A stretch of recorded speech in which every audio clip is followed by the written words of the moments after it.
Então, com a sua Bíblia aberta, ou acompanhando a tela, leia comigo Marcos, versículo 1, versículo 8. Eu lerei e vocês acompanham. Assim diz: este é o princípio das boas novas a respeito de Jesus Cristo, o Filho de Deus.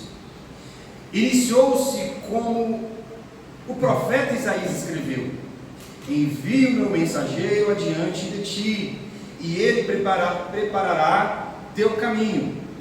Ele é a voz que clama no deserto: preparem o caminho para a vinda do Senhor, abram a entrada para ele. Esse mensageiro era João Batista. Ele apareceu no deserto, pregando o batismo como sinal de arrependimento para o perdão de pecados. Gente de toda a Judéia, incluindo os moradores de Jerusalém, saía para ver e ouvir João. Quando confessavam os seus pecados, ele os batizava no Rio Jordão. João vestia roupas tecidas com peles de camelo, usava um cinto de couro e alimentava-se de gafanhotos e mel silvestre. João anunciava: depois de mim virá alguém mais poderoso do que eu, alguém tão superior que não sou digno de me abaixar e desamarrar as correias de suas sandálias. Eu os batizo com água, mas ele os batizará com o Espírito Santo. Até aqui. Feche seus olhos e vamos orar a Deus mais uma vez. Amado Cristo, nós mais uma vez nos encontramos, ó Deus, aqui nesta congregação, nessa casa de reunião, para, Deus, cantarmos e nós cantamos, para, Senhor, unidos como igreja, congregar, nós estamos congregando, e para ouvir a sua voz, e para isso nós te pedimos: fala-nos, fala aos nossos ouvidos, fala no nosso coração, fala no nosso intelecto, fala na nossa alma, ó Deus, eleva o nosso espírito ao trono da tua graça, para que então possamos ouvir a tua tão sublime e doce voz. Ó Deus, para que o seu reino cresça em nós e através de nós, para a glória de Deus Pai, em nome de Jesus. Amém. Meus irmãos, nós estamos dando início a mais uma tarefa, a mais uma empreitada. Nós ficamos, eu acho que no mínimo uns 3 meses, falando sobre Gálatas. Irmãos, Gálatas tem 6 capítulos. Eu escolhi o Evangelho de Marcos porque é o Evangelho menorzinho, 16. Então, tenham calma e paciência, apertem os cintos e vamos juntos avançar nessa grande embarcação que é o deleite da palavra de Deus, de nos determos no Evangelho de Marcos. Não sei, eu estava fazendo as contas, para não assustar os irmãos, eu não vou falar não, mas eu fiz as contas mais ou menos. A gente vai gastar um tempinho bom, mas que Deus nos ajude. Amém? Bom, meus irmãos, o Evangelho de Marcos, ele tem algumas peculiaridades. Por quê? Porque trazer o Evangelho de Marcos para a gente junto se alimentar dele. Primeiro, que é um Evangelho que tem uma linguagem mais simples, e ele é mais sucinto e mais direto. O Evangelho de Marcos parece-me que não é um livro, mas é uma pregação acerca de Jesus. Ao contrário de Mateus, que Mateus ele é detalhista, busca se aprofundar na genealogia de Jesus. Ao contrário de Lucas, que Lucas ele é muito historicista, buscando várias nuances da história de Jesus, graças a Deus por isso. Mas Marcos ele vai direto ao ponto. Ele diz e já começa dizendo do que se trata. Trata-se do Evangelho. Por isso ele começa com essa declaração, no primeiro versículo: este é o princípio das boas novas, ou seja, é o princípio do Evangelho, a respeito de Jesus Cristo, Filho de Deus. E aí a gente encontra aqui A palavra boas novas, ou o termo boas novas, que em algumas traduções, talvez na sua Bíblia esteja traduzido como evangelho, ou boa notícia. Irmãos, é isso. O que é evangelho? Evangelho significa literalmente isso, que no grego é euangelion, que significa literalmente uma boa notícia. Só que esse termo, isso não é algo que Marcos, ele inventou, ele não cunhou, ele não tirou isso da própria mente. Ele trouxe isso, por exemplo, de Isaías, quando fala do servo sofredor, e fala da boa notícia do menino que nasceu. Ou seja, o Antigo Testamento está carregado de profecias acerca de Jesus, que apontavam para essa boa notícia, que Jesus, o Salvador da humanidade, o Salvador para todo aquele que crê em Jesus, estava chegando. Então, irmãos, o Evangelho é essa boa notícia. E a gente fala, como assim? Por que boa notícia? Ora, boa notícia porque a gente estava acostumado demais com a má notícia. E qual é a má notícia? Que o pecado entrou no mundo e degradou a humanidade. E que ao degradar a humanidade, nós fomos desconfigurados. Deus nos criou santos, mas o pecado nos contaminou. E pela contaminação que o homem proporcionou, né, o homem deliberadamente se contaminou, permitiu que o pecado entrasse e o contaminasse, o homem se afastou de Deus. Porque Deus é santo e nenhuma pessoa pecadora que não tenha sido justificada, que não tenha de fato uma justificativa plausível para estar na presença de Deus, pode estar na presença de Deus. Mas a boa notícia de Jesus é essa. O escritor aos Hebreus vai dizer que nós temos agora confiança para entrar na presença de Deus, porque antes de Jesus jamais poderíamos ter essa confiança. Antes de Jesus, um ser humano, ele tinha talvez muita metodologia e muita cautela cerimonial para poder entrar supostamente na presença de Deus. Por exemplo, na nação de Israel só podia um homem, que era o sumo sacerdote, uma vez por ano entrar na presença de Deus, de forma cerimonial, né? Mas agora, meu irmão, cada um de nós, absolutamente cada um, não importa a sua escolaridade, não importa a sua idade, não importa a sua nacionalidade, não importa os seus status sociais, se você é rico, se você é pobre, não importa se você é homem, se é mulher, não importa se você é patrão ou você é empregado, importa é que se você crê em Cristo Jesus como o único e suficiente Salvador da sua alma, você agora tem a boa notícia e pode desfrutar desta boa notícia que é: você pode entrar na presença de Deus com confiança, com alegria, sabendo que você não carrega mais a culpa do pecado, porque a boa notícia é que alguém carregou a culpa no seu lugar. E essa é a boa notícia.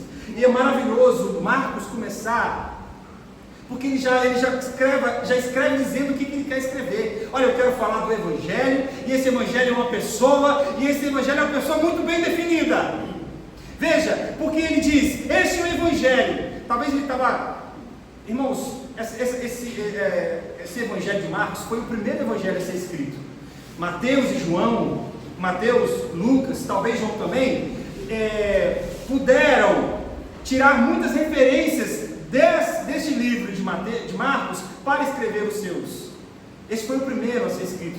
A igreja até aquele momento, alguns anos, talvez uns 30 anos mais ou menos, depois que Jesus havia morrido, a igreja ainda não tinha essa escritura, um evangelho bem escrito, algo que as pessoas pudessem copiar e levar para outros. Dependia da transmissão oral, ou seja, as pessoas transmitiam o evangelho por meio da pregação. A gente prega o evangelho de Jesus, e isso é maravilhoso. Mas, irmãos, vejam o quanto é melhor a gente ter isso registrado. Aí abro um parênteses aqui para te dizer, para te convidar, meu irmão, não menospreze a palavra de Deus.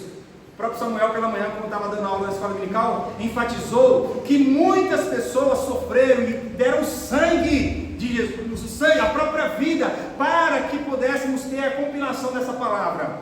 Então, meus irmãos, houve um tempo em que as pessoas dependiam de ouvir falar: eu quero ir naquela igreja lá, porque lá está o apóstolo, e eu quero que ouvir o evangelho, porque eu ouvi que tem uma boa notícia, tem uma coisa boa, tem um negócio bom, tem uma dádiva aí a ser desfrutada, mas eu não sei o que é, eu vou lá ouvir. Hoje nós temos isso de diversas formas, de vários tamanhos, temos isso em formas digitais, e às vezes a gente não dá tanta importância. Pelo amor de Deus, meus irmãos, nós precisamos cultivar o nosso amor, não só respeito, claro que nós respeitamos a palavra, mas nós precisamos cultivar o nosso amor pela palavra. Fecha parênteses. Agora voltando, ele começa o evangelho, ele começa a escrever dizendo: este é o princípio das boas novas. O que ele vai dizer assim? Foi assim que começou. E aí, ele vai dizer que essas boas novas é a respeito de uma pessoa, e uma pessoa muito bem definida. Ele vai dizer que é a respeito de Jesus Cristo, mas ele não se dá por satisfeito, e ele precisa definir que Jesus Cristo. Se fosse só Jesus, aí precisávamos definir Jesus Cristo. Sim, já definiu, porque Cristo é uma tradução para a palavra grega que significa o Messias do hebraico. Então, ele já está dizendo que é aqui o Jesus Messias no grego. Quando ele fala Cristo, é Jesus Messias. Mas ele ainda não se dá por satisfeito, e ele diz: Jesus, o Messias, o Filho de Deus.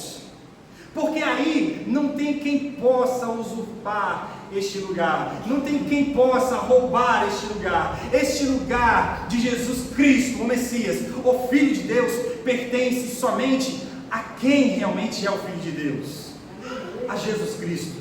Isso é muito bem definido, irmãos. Então os livros, os evangelhos, e quando a gente fala evangelho, a gente precisa também entender, né, o que é evangelho. Evangelho é um livro, sim, como estilo literário. A gente chama o evangelho de Marcos, o evangelho de Mateus, o evangelho de Lucas, o evangelho segundo escreveu João. Isto, quando nós estamos falando dessa forma, nós estamos dizendo o evangelho, falando a palavra evangelho, e a palavra evangelho significa um estilo literário. Agora, quando nós também podemos falar sobre o evangelho como uma mensagem pregada. Jesus, quando ele pregou o Sermão do Monte, ele estava pregando o evangelho. Toda vez que Jesus pregava, Jesus estava pregando o evangelho. Então, existe a forma de falar evangelho como um estilo literário de um livro, o evangelho como uma mensagem pregada, e a proclamação, o evangelho como a proclamação da obra redentora de Jesus, que fala das coisas que Deus fez, do plano maior de Deus, que fala, então, a gente poderia dizer, o que é o evangelho? São 66 capítulos, livros da Bíblia, Antigo Testamento e Novo Testamento, todos são evangelho, porque evangelho diz respeito ao grande plano de Deus, ao plano máximo, sublime, perfeito que Deus arquitetou antes mesmo de você nascer para te alcançar. Irmão, se você ler toda a história, porque o propósito de Deus chamar Abraão, de Deus, a partir de Abraão, uma grande nação, e ali Deus vai tratar do povo no deserto, dar livramento, tira do Egito, vai para o Egito, e por que aquelas histórias todas? Para Deus levar a um objetivo específico, a isto aqui. Este é o princípio das boas novas a respeito de Jesus. Jesus é o clímax do Evangelho. Jesus é a culminação, o ponto mais alto do projeto de Deus para todo o universo. Jesus é o centro de todas as coisas. Então é por isso que existem textos, Paulo dizendo que Deus deu a Jesus um nome que está sobre todo nome, porque sim, Ele é o centro, Ele é o que está acima de tudo, Ele é o autor e o consumador da nossa fé, Ele é o alfa e o ômega, Ele é o começo de todas as coisas, e todas as coisas terminam nele, e todas as coisas que foram criadas só puderam ser sido criadas por meio dele, porque sem Ele nenhuma das coisas criadas poderiam essência. Então Jesus Cristo é o ponto focal, não só da minha vida, mas da nossa comunidade, da nossa comunhão. Ele é o ponto principal da existência humana, Ele é o objetivo central do universo. Toda a construção e reconstrução do universo depende de Cristo Jesus. Por isso, Paulo se detém com uma grande doxologia, né? Uma adoração, quando ele vai falar: ó, grandiosidade e as riquezas das coisas de Deus, ó, sabedoria, que profundidade, que coisa linda é falar sobre Jesus e refletir sobre Jesus e concluir que Jesus é o primeiro e o último da nossa vida. Então, quando a gente fala do Evangelho, a gente está falando disso, de Jesus, do plano de Jesus, da salvação de Jesus, da obra redentora de Jesus. Isso é Evangelho. E o Evangelho começa, meus irmãos, o Evangelho começa com uma constatação. Uma constatação. O que é uma constatação? É uma conclusão. Você chegou a uma conclusão. Você bateu aqui as bielas aqui, o parafuso, botou, organizou. Cheguei a uma conclusão. Constatei que Jesus é o Filho de Deus. Vamos ver. A primeira constatação. Bom, o Evangelho começa então com uma constatação que é que Jesus, ele é o Filho de Deus. É por isso que Marcos, ele começa dizendo: este é o princípio das boas novas a respeito de Jesus Cristo, e aí a constatação: o Filho de Deus. Meus irmãos, Jesus como Filho de Deus é uma questão crucial, é fundamental para a proclamação do Evangelho. Na narrativa de Marcos, que leva a inserir esse comentário, e ao longo do livro ele vai trazer algumas passagens que vão continuar com esta constatação. Por exemplo, vou dizer alguns aqui. Primeiro, Deus dizendo no batismo de Jesus: este é o meu Filho amado, em quem me compraz, ou em quem eu tenho alegria. Está no versículo 11 do capítulo 1. A próxima constatação é: os espíritos imundos que se jogaram no chão diante de Jesus, gritando: você é o Filho de Deus. Está lá, capítulo 3, versículo 11. A outra constatação é o próprio Jesus dizendo ser Ele o Filho de Deus. Está lá em 8:38, quando o termo cunhado pelo profeta para designar o Messias. Meus irmãos, ainda tem uma próxima constatação lá em 9, versículo 7. Mais uma vez Deus dizendo na transfiguração de Jesus: este é o meu Filho amado, ouçam-no. Na parábola dos maus lavradores, mais uma constatação, que o pai, depois de enviar os servos para chamar, para cobrar a responsabilidade dos produtos e tal, aqui ele envia o seu filho. E o que os maus lavradores fizeram com o filho? Mataram. Ali uma parábola falando sobre Jesus como aquele que é o enviado de Deus para morrer pelo projeto de Deus. E ainda capítulo 13, versículo 32, falando sobre os eventos futuros e a vinda de Jesus, onde Jesus mesmo disse: ninguém sabe o dia nem a hora, senão o Filho, nem o Filho, senão o Pai. Ou seja, existem várias declarações dessa constatação de que Jesus é o Filho de Deus. E o clímax dessa constatação que Marcos faz no seu Evangelho aqui, é lá no capítulo 15, versículo 39, onde o soldado, nos pés da cruz, Jesus morto, crucificado, o soldado diz: este verdadeiramente é Filho de Deus. Então, irmãos, o Evangelho de Marcos, ele começa com essa constatação. Ele inicia com essa constatação de que Jesus Cristo é o Filho de Deus, e ele vai desenvolvendo até no final já do capítulo 15, ele traz essa narração de um soldado que crucificou Jesus, constatando que Jesus de fato é o Filho de Deus. Então, o que isso nos traz ao entendimento? Devemos reconhecer que sem Jesus não há evangelho, e não há evangelho nenhum sem o reconhecimento de Jesus Cristo. Essa afirmação é a base de toda a legitimação da nossa fé, irmãos.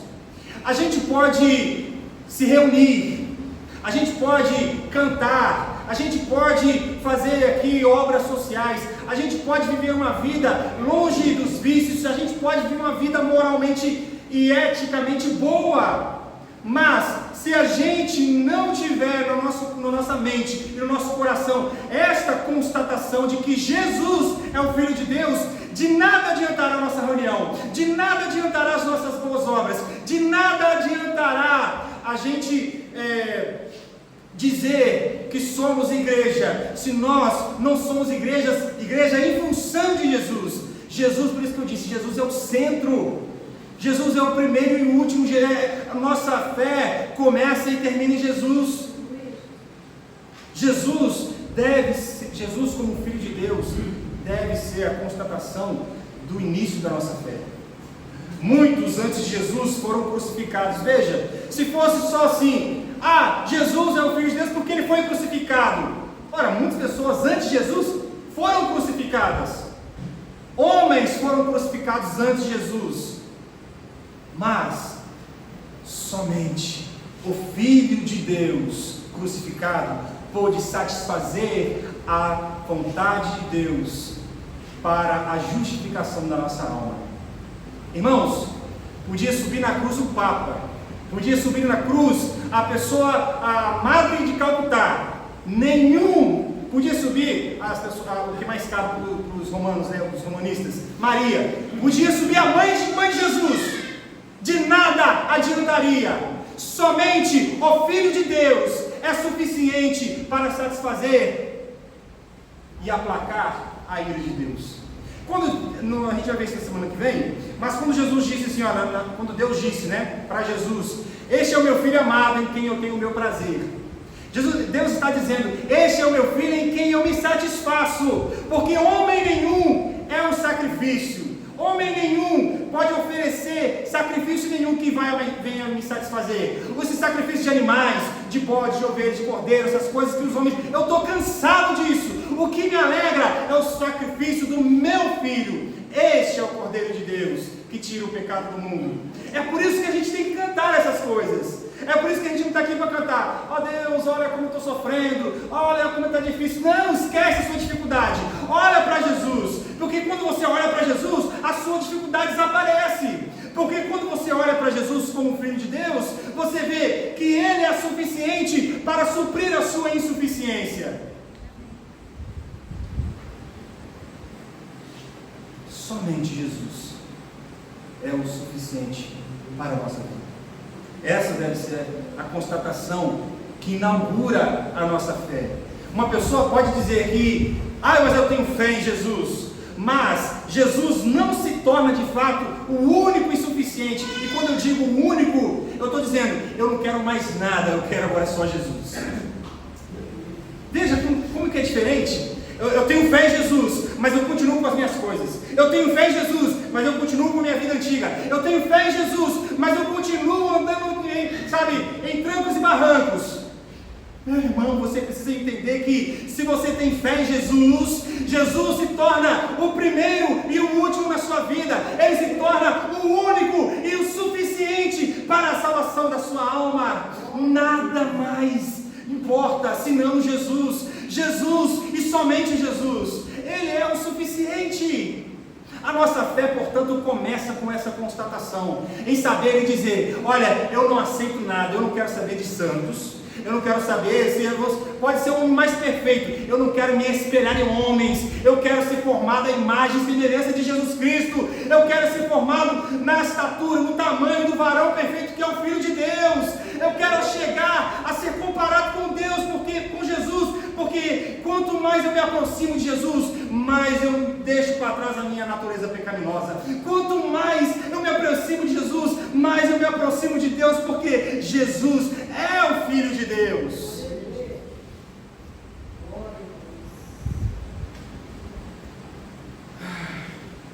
Marcos escreveu o seu evangelho, isto é, a carta literária, né, o estilo literário do evangelho, para escrever esta verdade, que Jesus é o único e suficiente Salvador da humanidade. Isso é por onde o evangelho começa, pela constatação. A gente pode ficar brigando com nós mesmos. Eu tenho fé, eu tenho boas obras, eu tenho uma vida eticamente boa, eu não sou um brigão, eu não sou um alcoólatra, eu não tenho vícios com drogas, eu respeito a minha esposa, eu trato bem minha família, eu sou um bom empregado, eu sou um empregado exemplar, eu pago as minhas contas em dia, eu tenho um bom nome na praça. Nada disso adiantará para te auxiliar na salvação. Não estou dizendo que essas coisas não sejam boas, são excelentes e devemos praticá-las, mas devemos saber que nada daquilo que a gente venha fazer para nutrir uma boa reputação para nós, nada disso nos salvará. O que nos salvará? Primeiro, a constatação de que Jesus Cristo é o Filho de Deus e, portanto, é o único e suficiente Salvador para a nossa alma. O próximo passo é seguir o princípio profético.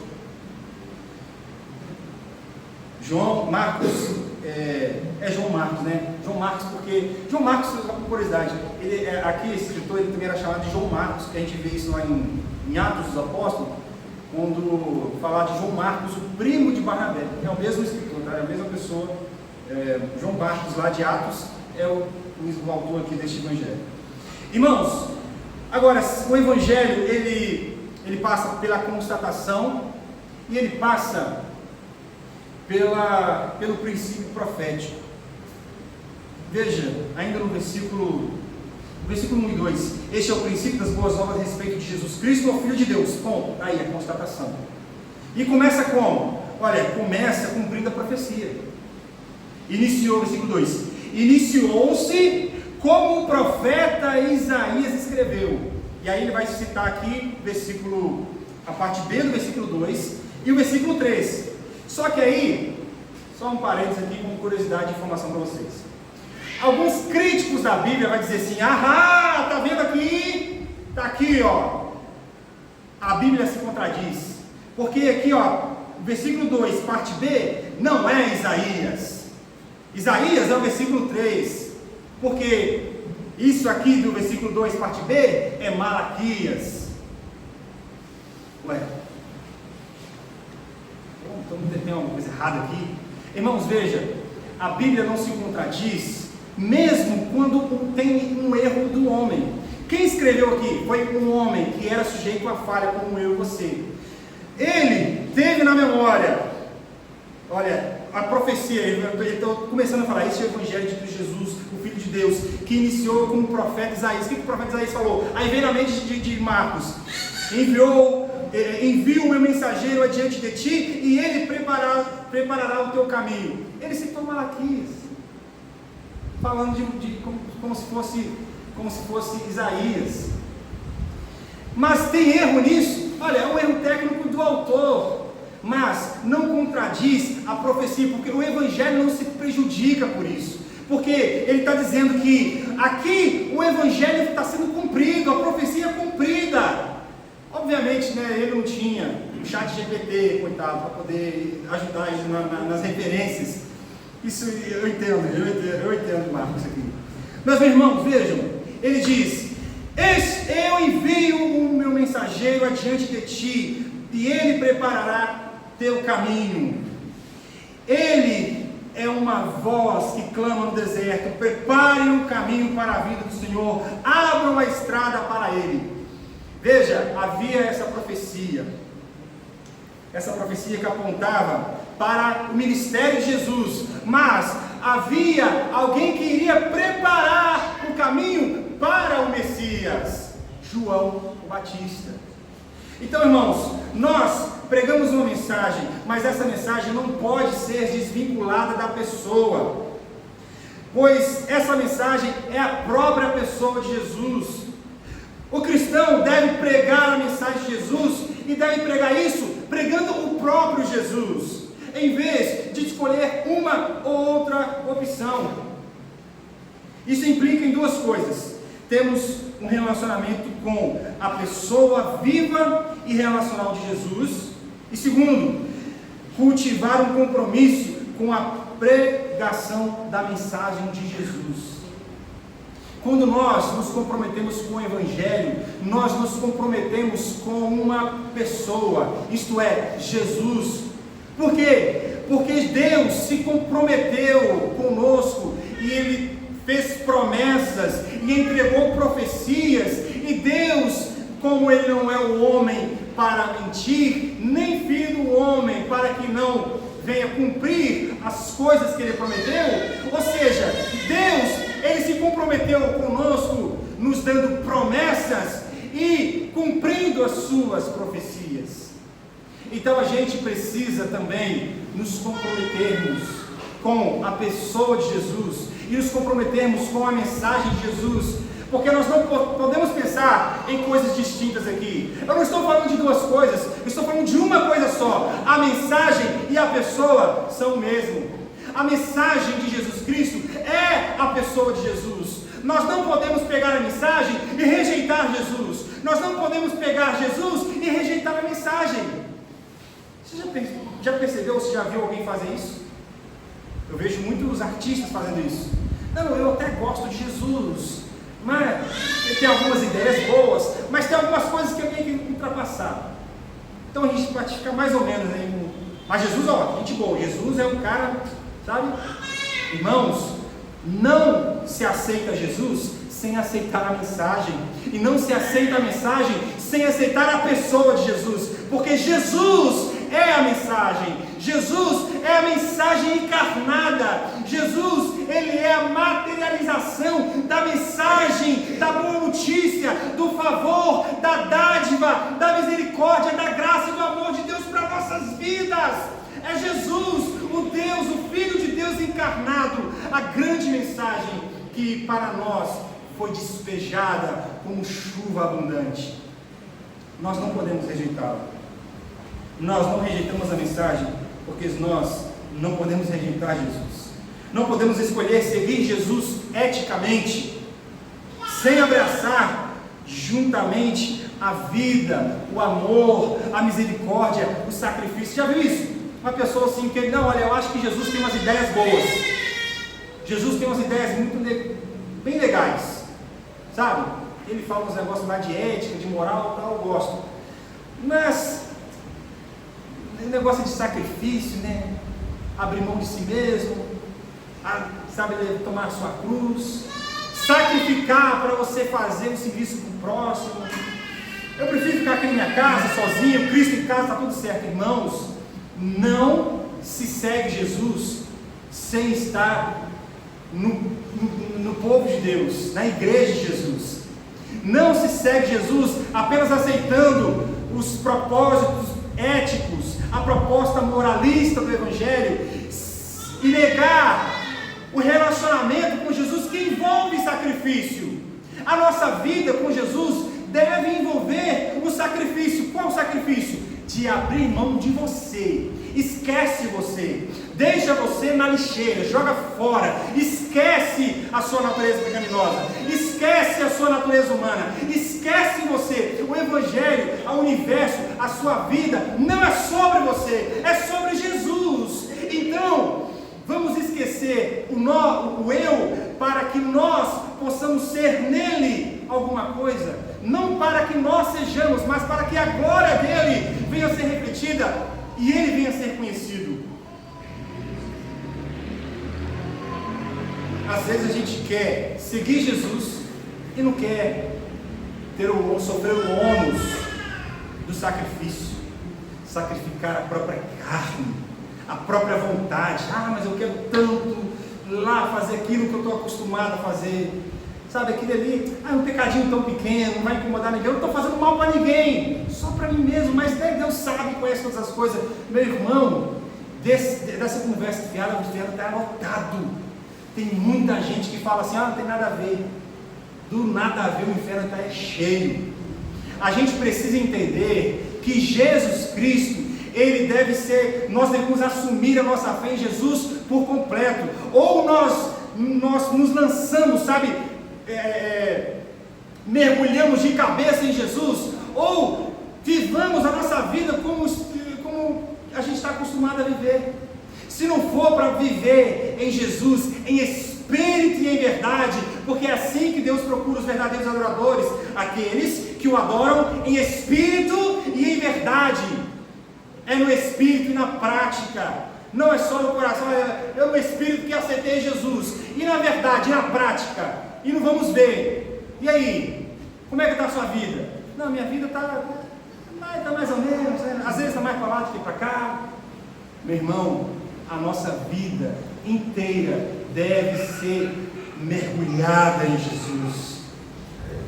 É aquele exercício do autoesquecimento. Esquece de você, criatura, deixa você para lá, porque o você não vale a pena, o meu eu não vale a pena. O que vale a pena nesse universo? Jesus, Ele vale a pena.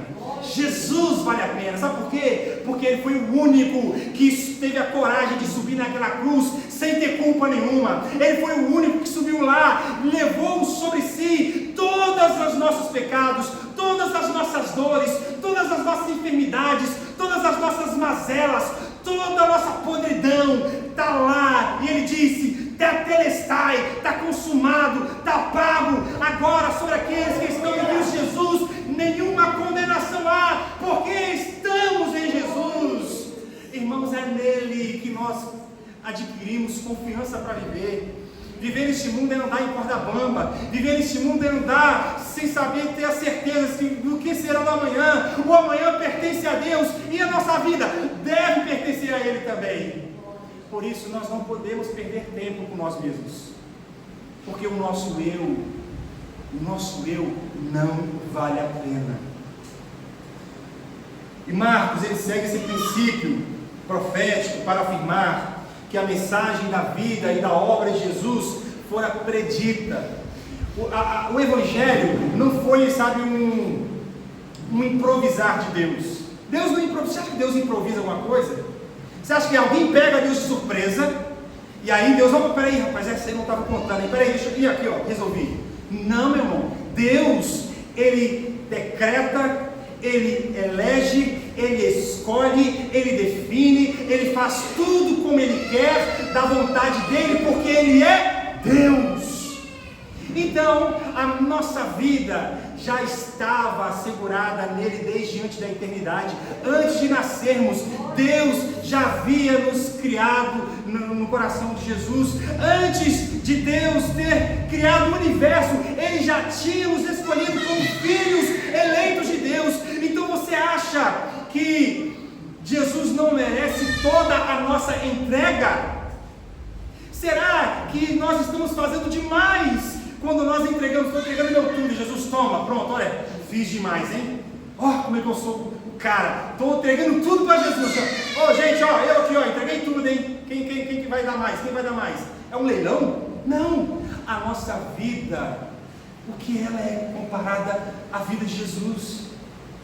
Então por que a gente vai ficar insistindo nos nossos pecados? Por que a gente vai ficar insistindo na nossa forma pequena de ser e de pensar? Por que a gente vai ficar na nossa vida mais ou menos, se a gente pode viver uma vida grandiosa em Deus, uma vida espiritual que vence o pecado? Mas não estou dizendo que a gente tem que ser um super crente impecável, não. Somos pecadores, mas pecadores arrependidos, pecadores que sim, pelo sangue de Jesus, conseguem vencer o pecado, pecadores que vivem uma vida santa, que glorifica a Deus, pecadores que têm o poder de escolher a vida santa e rejeitar a vida imunda que o pecado oferece.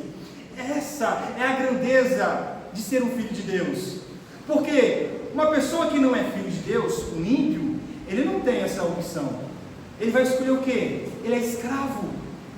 E escravo do pecado não tem escolha, só faz a vontade do pecado. Mas nós agora somos filhos da família, somos membros da família de Deus, e nós podemos agora, por meio do Espírito Santo, dizer sim para Jesus e não para o pecado.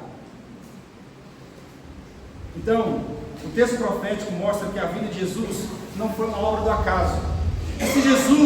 Se Deus, Ele preparou tudo muito bem arquitetado, tudo muito bem definido, tudo muito bem delineado, tudo certinho, com propósito, com objetivo, se Deus fez isso para alcançar a sua vida, por que é que a gente vai ficar improvisando a nossa vida para Ele?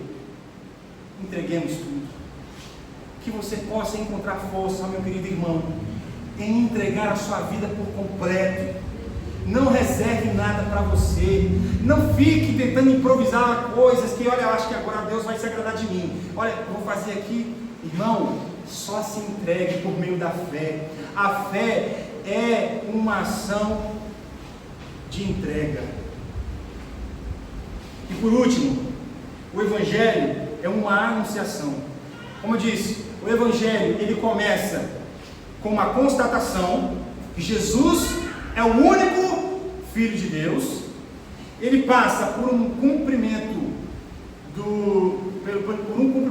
profético, que o profeta Isaías, os profetas do profeta Malaquias, os profetas do Antigo Testamento, eles anos e anos antes de Jesus. Olha, a gente fala do proto-evangelho. O que é o proto-evangelho? É o evangelho que vem, que é predito. Lá Deus profetizou, Gênesis 3,15, da mulher suscitarei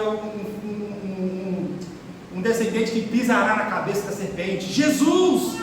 Então Jesus é aquele filho profetizado, o filho prometido. Se Deus arquitetou um plano muito bem definido e Ele executou isso com grande maestria, por que é que nós temos que fazer as coisas no improviso e entregar qualquer coisa para Deus? Que possamos entregar o nosso corpo, a nossa alma, o nosso coração, a nossa mente, a nossa força, a nossa energia, a nossa juventude, os nossos anos que nos restam, que possamos entregar as nossas criatividades, que possamos entregar a nossa força, os nossos recursos, nossos bens, a nossa família. Tudo pertence a Ele, porque dele, por meio dele, que são todas as coisas.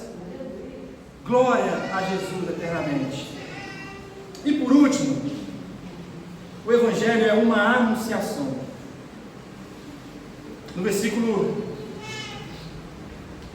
3 ele vai dizer: Ele é a voz que clama no deserto, preparem o caminho para a vinda do Senhor, abram a entrada para a porta.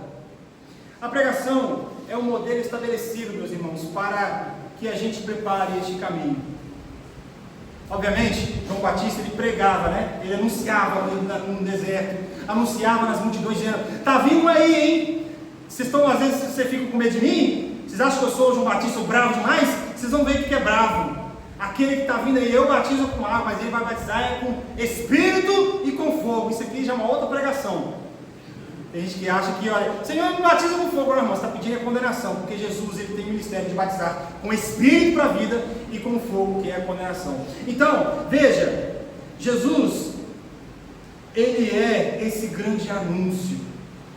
E nós, assim como João Batista, ele anunciou e preparou o caminho, nós também, como os arautos do reino de Deus, como os seus mensageiros, nós devemos preparar o caminho para chegar ao coração daqueles que tanto precisam. E de que forma nós fazemos isso? Primeiro, sendo voz no deserto, onde o pecado tornou árido, onde o pecado tornou a terra seca. Nós, ao levarmos a palavra, nós estamos levando um manancial de água viva. Onde existe só um deserto por causa do pecado, quando o Evangelho chega, ele frutifica e faz nascer uma pastagem verdejante, faz nascer árvores bem frondosas. Irmãos, onde o Evangelho chega, há vida. Como que nós podemos agir anunciando o Evangelho de Jesus, sendo voz do deserto? Possivelmente você conhece alguém que tem um coração pedrificado. Possivelmente você tem alguém próximo de você, talvez a sua família, que tenha o coração ainda enrijecido por causa do pecado, que ainda não reconheceu Jesus como Salvador. Você deve ser voz no deserto para dizer: abra o caminho para o Salvador, prepare o caminho, abra a porta para que entre o Rei. Segundo, a pregação do arrependimento. Não é pregando churumelas, não é pregando água doce, não é pregando uma mensagem de ursinhos carinhosos que a gente vai preparar o caminho para o Salvador. É pregando a mensagem dura, sim, de arrependimento. Irmãos, não existe evangelho, ou melhor, não existe conversão se não existir arrependimento. E o que é arrependimento? Arrependimento no grego é metanoia. O que é isso? É mudança de direção. Você estava indo, a pessoa estava indo para cá, agora ela vai vir para cá. Mudou 180 graus. É completamente a mudança. Metanoia. Isso é arrependimento. Não é remorso. Poxa, como eu pequei, né? Ruim esse negócio de pecado, né? Mas a pessoa sentiu só aquela culpazinha. Ela não sentiu aquela culpa profunda, aquela esmagadora culpa que torna aquela pessoa consciente de gritar para Deus: meu Deus, onde eu posso alcançar a salvação? Porque eu entendi que eu sou um miserável, eu entendi que eu sou um pecador desgraçado, que sem a ajuda de Deus eu não chegarei a lugar nenhum. E é aí que nasce um crente, é aí que a pessoa entende que... É quando ela entende que quão profundamente ela é pecadora, ela vai entender que quão profundamente ela precisa de um Deus. Então, é pregando a mensagem do arrependimento que a gente leva a mensagem verdadeiramente salvífica para as pessoas. O texto diz que, versículo 4, esse mensageiro, João Batista, ele apareceu no deserto pregando o batismo como sinal de arrependimento para o perdão dos pecados. E as pessoas que se arrependiam dos pecados iam até ele para serem batizados. Ou seja, o Evangelho começa também com arrependimento. Beleza, pastor, eu entendi, Jesus é o Filho de Deus, eu entendi, Jesus ele morreu na cruz, eu entendi, muito bem, é muito bonito e tudo isso que você está falando do Evangelho, da graça, do amor, da misericórdia, do favor, muito bem, mas eu não consigo abrir mão da vida. Eu não acho que eu seja tão ruim assim.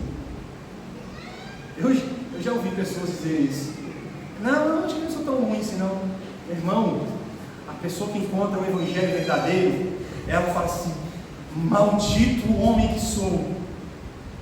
É aquilo que Isaías falou no capítulo 6. Eu estou arruinado. Eu sou um homem que tenho lábios impuros e habito num povo de impuros lábios. E eu contemplei a Deus, eu estou arruinado. Irmãos, aquela pessoa que encontra Deus por meio do Evangelho, ela encontra primeiro o desespero de saber que é um pecador indigno, miserável, que não chegará aos céus, senão por uma graça e por uma dádiva. E por saber que existe a doença do pecado e o reconhecimento da sua própria miséria, mas ao mesmo tempo reconhecer que existe a graça e a dádiva de Jesus, ele busca se desvencilhar, abandonar o velho homem e ingressar num caminho com Jesus. É necessário arrependimento para que o Evangelho produza os frutos dignos do arrependimento. E o que é arrependimento? Como eu disse, é o reconhecimento do próprio pecado, é confessar os nossos pecados a Deus e mudar o caminho, mudar a direção. Eu me arrependi do pecado, mas você continuou, criatura, no mesmo caminho? Você continuou fazendo as mesmas coisas? Você em nada modificou a sua vida? Não houve transformação? Não, eu continuei o mesmo, só que eu me arrependi. Se não houve transformação, não houve arrependimento. Para se arrepender e para ser salvo é necessário se arrepender. E ao se arrepender, é aí que nasce um crente transformado por meio do arrependimento. É por isso que nós batizamos, e quando nós batizamos, nós estamos proclamando para o mundo e para a igreja, testificando que ali há um crente arrependido. Em terceiro lugar, para dar um bom testemunho. Por que a gente deve anunciar o Evangelho? Para dar um bom testemunho. João Batista foi um pregador singular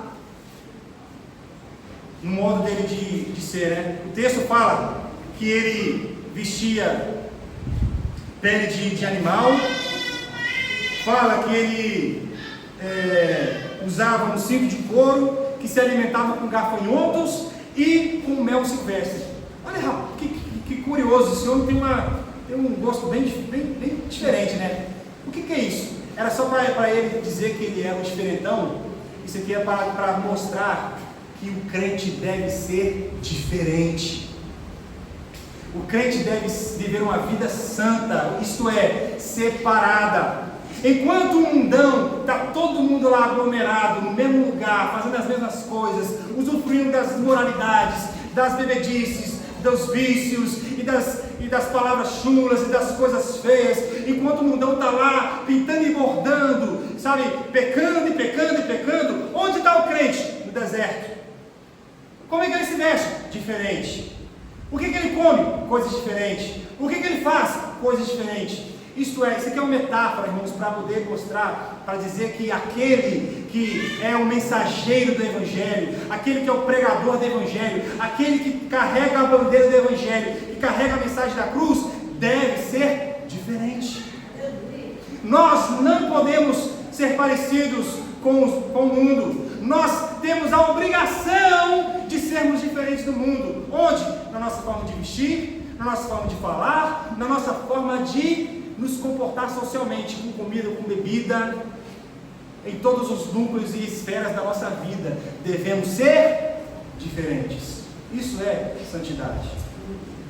E por último, para sermos bons anunciantes deste Evangelho, devemos ser humildes. João Batista, ele provou a sua humildade ao afirmar os versículos 7 e 8, dizendo: João anunciava, depois de mim virá alguém mais poderoso que eu. O que ele está fazendo aqui? Reconhecendo a sua incapacidade. Olha, eu não sou o todo-poderoso. Eu, na verdade, não tenho poder algum. Esse povo aí, às vezes eu fico pensando, João Batista, que devia até rir dos fariseus que tinham medo dele. Rapaz, esse povo fica com medo de mim. Eu não sei porque esse povo fica com medo de mim. Mas, amém. Irmãos, depois de mim virá alguém mais poderoso. João Batista não era todo poderoso. João Batista, ele não tinha força própria.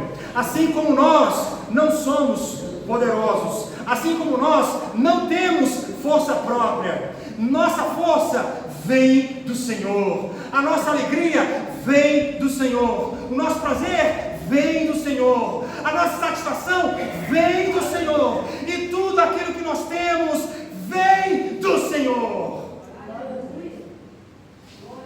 Isso deve demonstrar a nossa humildade. A arrogância precede a queda, diz Provérbios. A pessoa que acha de si mesmo além do que convém, essa pessoa está caminhando para um precipício.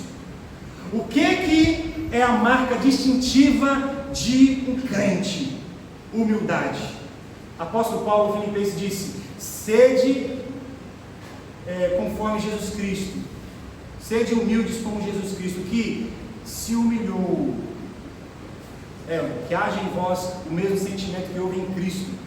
Jesus Cristo se humilhou até a morte de cruz. Veja, o próprio Deus se submeteu à posição de servo, porque é que às vezes nós, servos, queremos nos submeter à posição de Deus. Irmãos, a marca distintiva de um crente é a humildade. A gente já falou da santidade, mas a humildade faz parte de uma vida santa. João Batista disse: depois de mim virá alguém mais poderoso que eu. E veja como que ele aprofunda alguém tão superior que não sou digno de me abaixar para desamarrar as correias da sua sandália. Você sabe que essa imagem aqui de se abaixar para desamarrar as sandálias de alguém era um serviço, um dos mais humilhantes da época de Jesus. Eram os escravos que faziam esses serviços. Então, uma pessoa, um pregador, se humilhar para poder abaixar e desamarrar a sandália de alguém, isso era humilhante. Jesus, ele não só desamarrou os sapatos dos discípulos, ele lavou os pés dos discípulos. Outra tarefa que era peculiar dos escravos, dos servos. E o que Jesus está dizendo? Para que você seja verdadeiramente um discípulo, se humilhe, humilhem-se debaixo da potente mão de Deus. Ele é o poderoso e nós somos fracos. Ele é o grande eu sou e nós somos o grande eu nada. Ele é o Deus e nós somos servos. Irmãos, para sermos verdadeiros pregadores do Evangelho, devemos viver a vida humilde. E não estou falando de humildade de pobreza, estou falando de submissão, de reconhecimento de que nós não somos absolutamente nada, de saber que Ele é e nós não. É humildade no Espírito. João Batista, no versículo 8, ele diz: eu batizo com água. Aqui reconhecimento, tipo assim, a obra que eu faço é para agora, só resolve o momento. Eu vou batizar talvez você aqui com água, e aí daqui a pouco, talvez daqui umas 2 semanas, você não vai estar nem na igreja mais. Eu vou batizar você com água aqui agora, mas talvez o pecado daqui lá na esquina já vai te pegar de novo. Eu batizo com água, mas Ele vos batizará com o Espírito. E por que Paulo diz em Efésios que o Espírito é? O Espírito é o selo, é o penhor, é a garantia da nossa salvação. Meus irmãos, então quando nós estamos falando do Evangelho, nós não estamos falando de pouca coisa, nós estamos falando da maior mensagem que este mundo ouviu, a mensagem, a boa notícia, a dádiva, a graça de Jesus Cristo bem definida, demonstrada na cruz do Calvário, pregada pelos seus discípulos, anunciada e proclamada pelos apóstolos, levado como tradição oral por muitas décadas pela igreja e escrita para nunca mais ser apagada, para que nós possamos desfrutar das grandezas e das delícias desse Evangelho. Meus irmãos, onde você está? Onde você está nesse caminho? Jesus é o caminho. E onde você está nesse caminho? Talvez você esteja longe do caminho. Eu te digo, venha o mais depressa. Corra o mais rápido possível, porque ninguém sobreviverá fora do caminho. Jesus é o caminho, a verdade e a vida. Venham todos que têm sede, pois o Senhor é aquele que nos sacia. Vamos orar. Amado Cristo, eu quero te agradecer por esta noite. Te agradecer, Deus, pela dádiva de falarmos do Teu Evangelho. O Teu tão grande e poderoso Evangelho. Não há nada no mundo que seja mais sublime, mais prazeroso do que o Teu Evangelho. O Teu Evangelho é a nossa máxima riqueza, porque não é a mensagem de um homem qualquer. O Evangelho não é uma ideia qualquer, o Evangelho é uma pessoa, o Evangelho é Jesus de Nazaré, aquele que subiu na cruz para o perdão dos meus pecados. Ó Jesus, muito obrigado por Teu Evangelho, por Tua vida, por Teu sacrifício, por Tua morte, por Tua vida, por Tua cruz, por Tua ressurreição. Muito obrigado pelo Teu Evangelho. E que este Evangelho, Deus, faça de nós mensageiros, e que nós sejamos mensageiros que levem de fato o Evangelho sem negociar ou sem repartir o Evangelho, e que as pessoas que têm sede possam ouvir o Evangelho e serem saciadas, e que haja salvação por meio do Evangelho, não por meio do carisma do pastor, não por meio de que a igreja é legal, mas porque nós somos atraídos Evangelho. Ó Jesus, salva-nos e seremos salvos, porque certamente o Teu Evangelho é a salvação. E nós dizemos nessa noite, juntos com Paulo, que nós não nos envergonhamos do Evangelho, porque ele é o poder de Deus para a salvação de todo aquele que crê em Jesus. Ó Deus, portanto, faça com que nós todos nessa noite sejamos os que creem em Ti. Assim eu oro, assim eu creio, assim eu te peço, em nome de Jesus. Amém. Amém, meus irmãos. Deus abençoe vocês e a graça do Senhor Jesus esteja com cada um. Amém?